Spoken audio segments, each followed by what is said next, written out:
revolution. Well, we're going to talk about a nature now, not a revolution, although a revolution of sorts, because we're determined to get on top of Himalayan Balsam.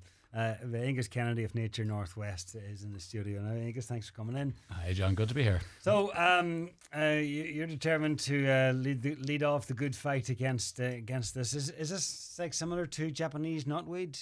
Well, it causes similar problems. Or rhododendron? Yeah, again, kind of similar problems. They're all invasive species. And invasive, we've native plants, which are plants that found their own way here without people. Yeah. We've non-native plants, which people brought in, like, say, horse chestnut trees and things like that. But they don't cause a problem because they grow happily, but they don't spread and spread. And then we've invasive species. And invasive species are plants that were brought from somewhere else, but they tend to outcompete the local plants. Where did this one come from? This one, the Himalayas. And it was part of, back in the Victorian era, so a couple of hundred years ago, when they started exploring their big empire and bringing exotic plants from all over the place, like Japanese knotweed, like the rhododendrons, the rhododendron ponticum, which is the invasive one, and this stuff, Himalayan balsam. And they brought it in because they thrive, they're very beautiful flowers, but they've jumped out of those estates a long time ago, and they tend to spread and spread. So, some big estate owner many, many years ago was obviously travelling in the Himalayas, saw this and, oh yeah, this would look very nice in my garden at home in Ireland, brought it back, and then the rest is history. That's exactly it. And they love wet soil, damp soils. So they're very well suited for Donegal. Mm-hmm. This year, in fact, they seem to be doing better this year. It's hard to know. Are we just noticing it more, or are they delighted with the wet weather we've had, all that wet winter and wet spring?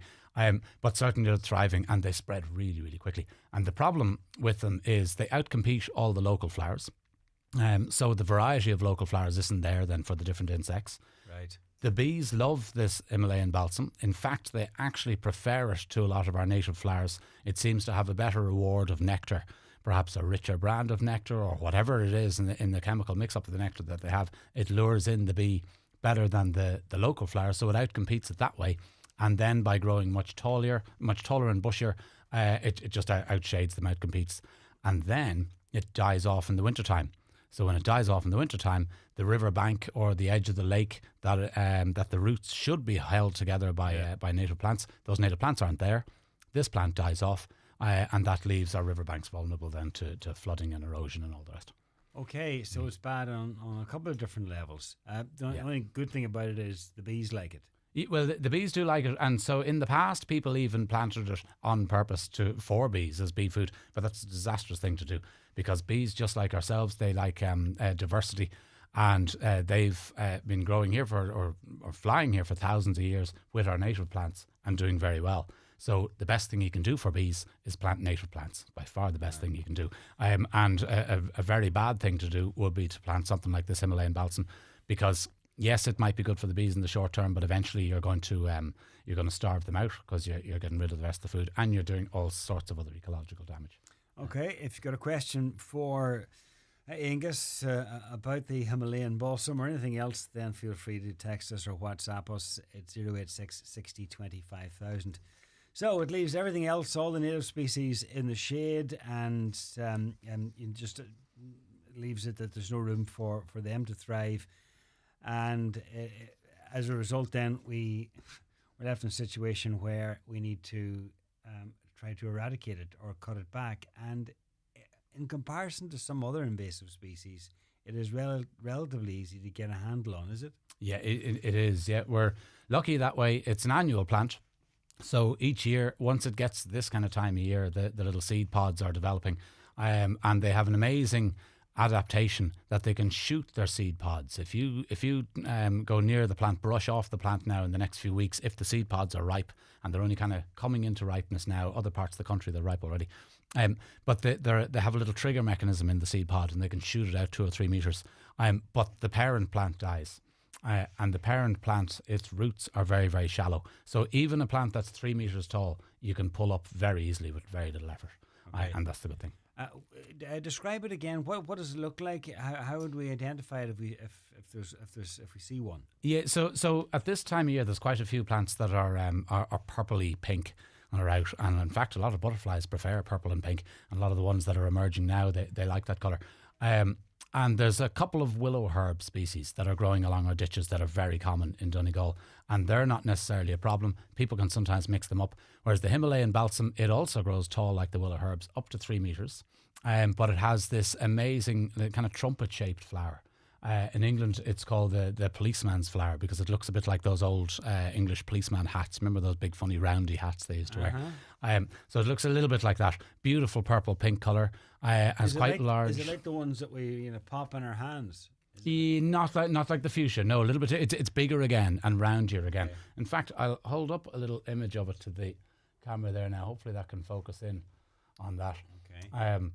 And you see that on the screen, okay? But that flower is quite big. It was nearly as long as my thumb, and that lovely pink colour. It'll really jump out at you. The leaves are quite long, can be as long as your hand. They're thin and they're serrated. They have a little edge all the way along, a little jaggedy edge. Is it harmful if you brush up against it or you're in through it? It's not harmful in any way? Not in the slightest, because there are some invasive species that have a harmful sap. This doesn't at all. So it's one of the things that makes it easy to eradicate and makes it fun to eradicate, actually.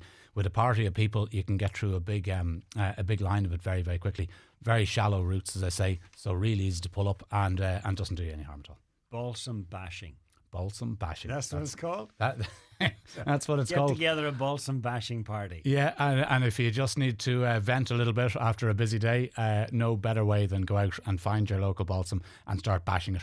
And what bashing you do, it or pulling it? You're really pulling it. You're pulling it, yeah. They call it balsam bashing for a bit of fun, but really you're trying to grip it fairly low down. Have a good pair of boots on. You'll see it in the ditches. I saw a whole load of it as I was heading here today. And it's all over the county. It particularly likes to follow water courses. And grab it down by the roots and it'll pull up very, very easily. The root ball is really small despite the size of the plant. And then you have to snap it. So snap the stem near the bottom. You'll do that very easily. Just bend it around your foot and snap it off. And then hang it over the fence or hang it over a tree branch and it'll dry out really quickly and that'll be the end of it then. That's the best way to dispose of it. Make sure it's really dry and that's it killed. That's it, yes. You don't go removing it in case there are some of the seeds that are going to pop. So don't go throwing it in the boot to take it off. What some people will do is they will pile it up in a big pile and put something like, say, hessian netting over it or something just to keep the light off it, and it'll die off fairly quickly. And that's the best way to get rid of it rather than spraying it. Thankfully, you don't need to spray it at all, yeah. It can seem like a big job because it spreads and spreads year by year very quickly. And as I said, those little seeds, they can shoot out 2 to 3 metres away and they can live for a good couple of years in the soil. So you can have a big area, but if you have a few buddies or if you have a community group or your sports group or whatever, and if you go and tackle it, you'll do many, many square metres in minutes. Right. It comes up really, really quickly. That's the Himalayan balsam. Now there is, and to be able to identify that and all sorts of other plants and species that are all around us, there's a number of nature walks that are coming up, and this is the perfect time for them coming towards the end of summer. I can't believe I'm saying that, but yeah. And there's a number. There's one coming up in Glenties, for instance. There is, yeah. Next week is National Heritage Week. And the Heritage Week has just grown and grown over the years. And there's an awful lot of fabulous walks and different heritage events. And it's as well as built heritage as natural heritage, so nature walks as well. And the first one that I'm involved with is in Glenties Inland Fisheries Ireland site. So it's just outside Glenties. And that's at 2 p.m. on Saturday. And we're going to be exploring their grounds. They have a wonderful grounds right on the Owenea River. And I've walked some of it, yeah. Yeah, it's a lovely, lovely place, and they allow a bit of angling there. Some of the IFI officers will be there, and they'll be talking about a bit of their work. And they've a lot of little mini habitats in that ground. And there was a study done recently to identify the different habitats and come up with a plan. And they're starting to manage some of those areas specifically to try and encourage more biodiversity. Some other areas they've already been doing that for years. So it's a really interesting site, and it's a lovely little showcase site that the IFI have set up there for anybody to visit, local schools, local people, anybody. But we'll be doing a little walk and a talk and exploring it next Saturday. And it's this Saturday coming? This Saturday coming, okay. Yeah. Then on next Tuesday, the 20th, there's one down at Ards Friary. This is called Forest to Sea. So another wonderful group of people are the the Ards Friary, the people managing their gardens, the monks that are there, and then the people that they have in, they've created a new wetland walkway. They've planted over 2,000 trees. They've got in special cattle to manage the area for wildflower growing. So they're doing an awful lot. Anybody who knows Ards and Ards Friary, it's a beautiful area anyway, but they're just making it better and better, and they're using the best practices to try and enhance it. So we're going to explore some of the habitats there. It's one of the only places in Ireland where you can go on a long forest walk and then emerge through the woods out onto a beautiful beach looking out onto the Atlantic Ocean. It's very special. It is a piece of heaven for sure. And that'll all start with some tea and coffee. And that's an introduction talk. Good on you. Yeah, that'll start with an introduction talk. So the main man that is managing the area, he's going to say a few words.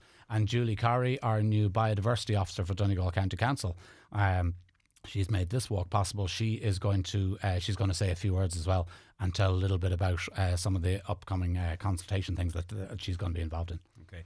That's Tuesday. Then on Wednesday, it moves to Rathmullen, and this will be along the coast. It's especially the low tide mark where what the tide leaves behind. Yeah, well, Rathmullen is one of the reasons I love doing nature walks around Rathmullen. Is it has everything there. You can see on one side of the pier there's a huge amount of shells and fairly intact shells because there's very little wave action. On the other side of the pier it's our more kind of traditional sandy beach, but that has its own plant life and its own animal life, and it's a very challenging place to live. So we're going to explore from the low tide mark right across the beach and then up to the very first haliophytes. The word of the day today is haliophytes. And haliophytes are salt-tolerant plants, and they're extremely important plants. They're the plants that basically build the sand dunes. They grab the sand and fix the sand and hold the sand together. And you think of the amount of homes, the amount of towns, the amount of sports facilities, everything else that's behind sand dunes, all there because of those very specific, very special plants.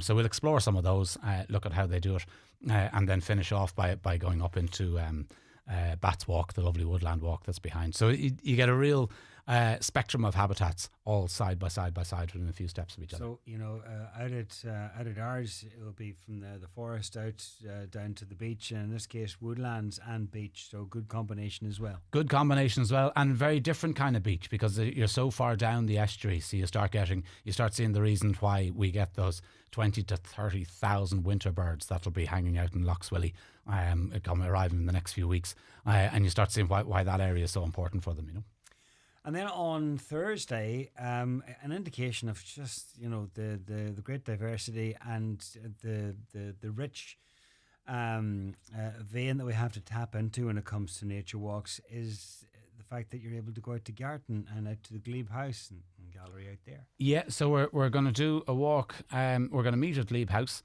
on Thursday, and we're going to walk from there. We'll explore their own gardens a little bit because they are just fabulous. The wildflower meadow that they've created is one of the best in the county, if not the country. It's a fantastic place. The gardeners there have done brilliant work, and we're going to explore. We're going to walk from there around the back of Garton Lake a little bit, and there's a national park site which has a beautiful bit of a wet meadow, and then it leads down to a little mini woodland beside a lake that kind of nobody gets to. So it'll be rough walking. You'll need the good walking shoes and ready to scramble over rough ground and that kind of thing. But it should be fantastic. And that walk, along with a couple of the others, is made possible by LawPro, the local authority water programme. So their new officer for Donegal, Lisa, will be joining us for that. Be a chance to meet her too. So a great chance to explore what's in our outdoors and get a bit more of an insight. And it's about the sights and the sounds. Often. Very Speaking much so. of which, by the way, there's one at night as well. Is there a bat walk? Yeah, good on you. Yeah, so there's another one now. I'm not involved directly in this one myself, but this is organised by the biodiversity officer, again, Julie Corrie, and it's in Drumbow, and that'll be on Saturday week, so the last Saturday of Heritage Week, 7:30 at night in Drumbow, and they're going to go on a bat walk. They're going to talk about bats and explore bats, and that's going to be some of the members of the new Donegal Bat Group, which would be a brilliant thing to get involved in if you enjoy bats, if you enjoy your wildlife. I know you love them. For most of us, they sort of give us the whole notion of bats, gives us the heebie-jeebies. But I know you've spoken in the past. 3,000 bugs a night, every bat. Vital. The Facebook site there at the moment as well. And National Heritage Week. And when you go into National Heritage Week's website, just Google National Heritage Week, and then if you filter for Donegal, and you'll see all the different events, and not just these events. But there's loads of fantastic events. I heard on Highland just earlier on today, they were advertising free bus journeys if you're going to one of the Donegal County Council heritage sites, like the museum, for instance. Wow. So if you're going to hop into Letterkenny, tell them you're popping into the museum. Do pop into the museum, and you'll get a free bus ride all the next week, which is brilliant. Brilliant idea. Okay, and obviously, given the sort of summer that we're having, bring your waterproofs, wear comfortable clothing, the right footwear, and enjoy. Rain gear, waterproof, yes, and good shoes. Yeah. But absolutely, booking is required for most of these events, and you'll see now that they're all free as well, which is a fantastic thing. But to get a handle on numbers, we do need booking, so you'll see on the website, you'll see the link. It's very easy to click on that. We'll put a link up on our socials as well. Aengus, thank you very much. John, thanks very much. Our love is alive, and so we begin.